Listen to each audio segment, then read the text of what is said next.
Let's talk about copper, the metal powering your life, hiding in your walls, phone, and even your morning cuppa.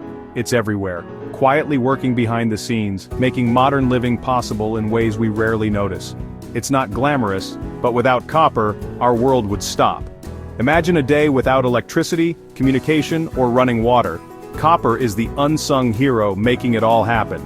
From ancient tools to today's tech, copper has shaped human progress for thousands of years. Its unique properties, like being easy to shape and a great conductor, made it invaluable to every generation. The Copper Age marked a turning point: stronger tools, better weapons, and the birth of cities. Societies flourished as copper enabled new ways to farm, build, and defend. Fast forward to now, every light switch, phone call, and car ride depends on copper. It's in your car's electronics, your home's wiring, and even the devices you use to connect with the world. It's the backbone of our electrical grid and the heart of every motor. Without copper, our cities would go dark and our industries would grind to a halt.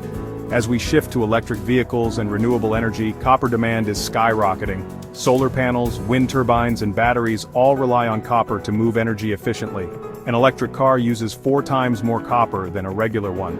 Wind turbines are packed with it. The green revolution is built on copper's shoulders. The people mining and processing copper are essential. They're the first link in a chain powering our modern lives. Their work connects the raw earth to the technology we depend on. So next time you flip a switch or charge your phone, remember, copper made it possible. It's the invisible force behind your daily routine. Our world runs on copper, quietly connecting and energizing everything we do. Every city skyline, every glowing screen owes something to this remarkable metal, and as technology advances, we'll need even more of this humble metal. The future will be wired with copper, just as the past was shaped by it. The story of copper is the story of civilization itself. From the first spark of innovation to the latest breakthrough, copper has always been there. It's not just a metal, it's the thread that ties our past, present, and future together.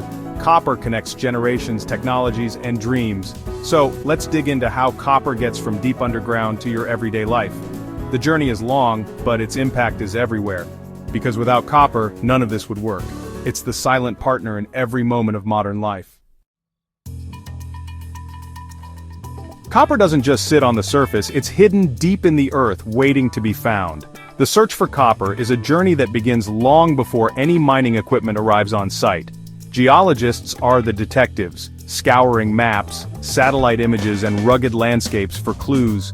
They use their knowledge of Earth's history and geology to narrow down the search, often venturing into remote and challenging environments. They look for greenish stains and special rock formations, signs copper might be nearby. Even a subtle color change in the rocks can be a vital hint, leading to further investigation. High-tech surveys from aircraft and on the ground help pinpoint promising spots. These tools can detect hidden mineral deposits, making the search more precise and efficient. Once a target is found, drilling rigs extract long cores of rock, revealing what's below. This is a crucial step, as it provides the first real glimpse of the underground world. These samples are analyzed for copper content. If the numbers are right, it's a potential jackpot. Scientists test for purity, quantity, and the presence of other valuable minerals. But it's not just about finding copper. Companies must weigh costs, environmental impact, and profit. Careful planning and assessment are essential before any mining can begin. Only after careful mapping, drilling, and calculations does a mine get the green light. Every detail is considered to ensure the project is safe and sustainable. It's a global treasure hunt, and every successful mine starts with a geologist's hunch. From South America to Africa, the search for copper connects people and places around the world. The process is risky, expensive, and requires patience and expertise. Many attempts end in disappointment, but the rewards can be enormous. But without this first step, there'd be no copper for our modern world. From smartphones to power lines, copper is essential to our daily lives. Prospecting is the art and science of turning a wild guess into a working mine. It's a blend of intuition, experience, and cutting-edge technology. It's the beginning of copper's long journey to your home, powering the devices and infrastructure we rely on every day. And it all starts with a single clue in the rocks, a small sign that can lead to a world-changing discovery. Once a deposit is found, mining begins, and it's a massive, gritty operation. Most copper comes from open-pit mines, giant craters carved into the earth, visible from space. First, miners remove millions of tons of overburden. worthless rock covering the ore. Drills bore deep holes packed with explosives for carefully controlled blasts. The result? Mountains of broken rock, ready for the next step. Giant electric shovels and haul trucks, some as big as houses, move the ore non-stop. These machines work around the clock, moving rock that might contain less than 1% copper. Every load is part of a relentless effort, requiring skill, precision, and teamwork. The scale is staggering, the work demanding. Miners, operators, and mechanics keep the operation running, literally moving mountains. It's tough, dirty, and essential. The front line of copper's journey. All this effort just to get to the copper hidden in the rock. This is where copper's story truly begins. The mined rock is huge, far too big to process, so it heads to the crusher. Here, massive machines break boulders down to football-sized chunks. Conveyor belts move the rock through secondary and tertiary crushers, reducing it to pebbles. But even pebbles aren't small enough, the copper is still trapped inside. Next, grinding mills, giant rotating cylinders filled with steel balls, pulverize the rock into a fine powder. Water is added, turning the powder into a thick slurry, like muddy milk. Operators monitor the process, ensuring the particles are just the right size. Too big and the copper stays trapped, too small and it causes problems later. It's a delicate balance of brute force and finesse. The goal: free the tiny copper minerals from the waste rock. This stage is noisy, energy-intensive, and runs non-stop, but it's essential, preparing the ore for the next magical step. Crushing and grinding transform mountains into a copper-rich slurry. Now it's ready for separation. With the ore ground to a fine slurry, it's time for froth flotation, the ingenious separation process. Chemicals called collectors coat copper particles, making them repel water and stick to air bubbles. Air is bubbled through tanks, and copper-laden bubbles rise to the surface, forming a froth. Waste rock sinks while paddles skim off the copper-rich froth. The result, a concentrated slurry, now up to 30% copper. The leftover waste, called tailings, is removed. Froth flotation is efficient, sorting valuable copper from tons of rock with a bubbly bath. It's the key to turning low-grade ore into a rich concentrate. This concentrate is ready for the next fiery transformation. The concentrate is valuable, but it's far from pure, so it's time for the next crucial step: smelting. First, the concentrate is carefully dried and then fed into a massive furnace, where temperatures soar above 1,200 degrees Celsius, hot enough to trigger powerful chemical changes. Inside, intense chemical reactions burn off sulfur and separate iron as slag, leaving behind a molten mixture called copper matte, which contains both copper and other elements. The copper matte is tapped off and sent to a converter furnace, where more air is blown through to burn away remaining impurities and further concentrate the copper. The result is blister copper, about 99% pure. It's a huge leap in quality, but still not pure enough for the demands of modern technology and industry. Fire refining comes next, removing the last stubborn traces of sulfur and oxygen, and making the copper even cleaner.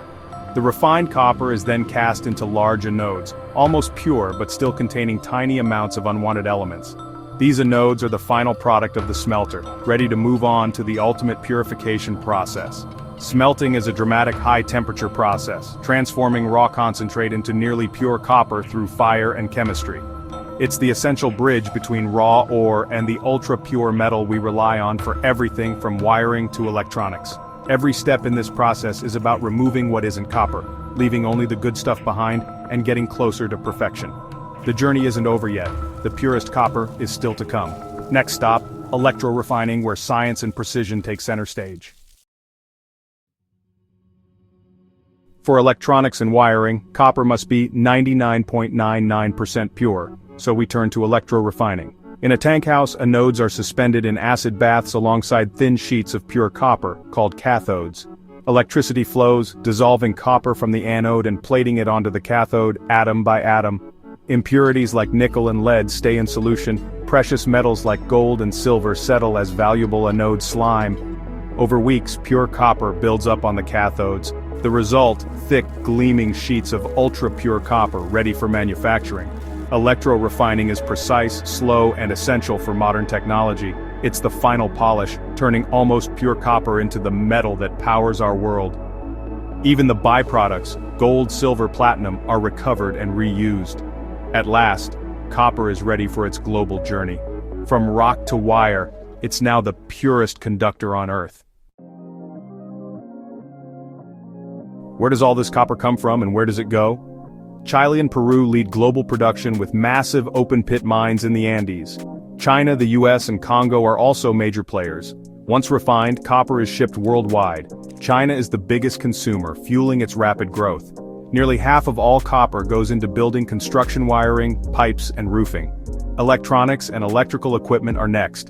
Everything from power grids to smartphones relies on copper's conductivity. The transportation sector is booming, especially with electric vehicles, which use 4 times more copper than traditional cars. As the world shifts to green energy, demand for copper is soaring. This ancient metal is more critical than ever for tomorrow's technology. Copper's journey is global, connecting continents and industries. It's the metal that keeps our world running. What makes copper irreplaceable? Its unique properties: superb electrical and thermal conductivity, durability, and resistance to corrosion. It forms a protective patina, lasts for decades, and is easy to shape into wires or sheets. Copper is antimicrobial, killing germs on contact, making it ideal for hospitals and public spaces. Its greatest superpower? Recyclability. 2/3 of all copper ever mined is still in use, endlessly recycled with no loss of quality. Recycling copper saves up to 85% of the energy needed to mine new ore. It's a sustainable, forever metal, vital for a cleaner, greener future. From ancient coins to electric cars, copper's legacy endures. It's the silent force powering progress, connecting our past and future. And it's worth every ounce of effort to keep it flowing.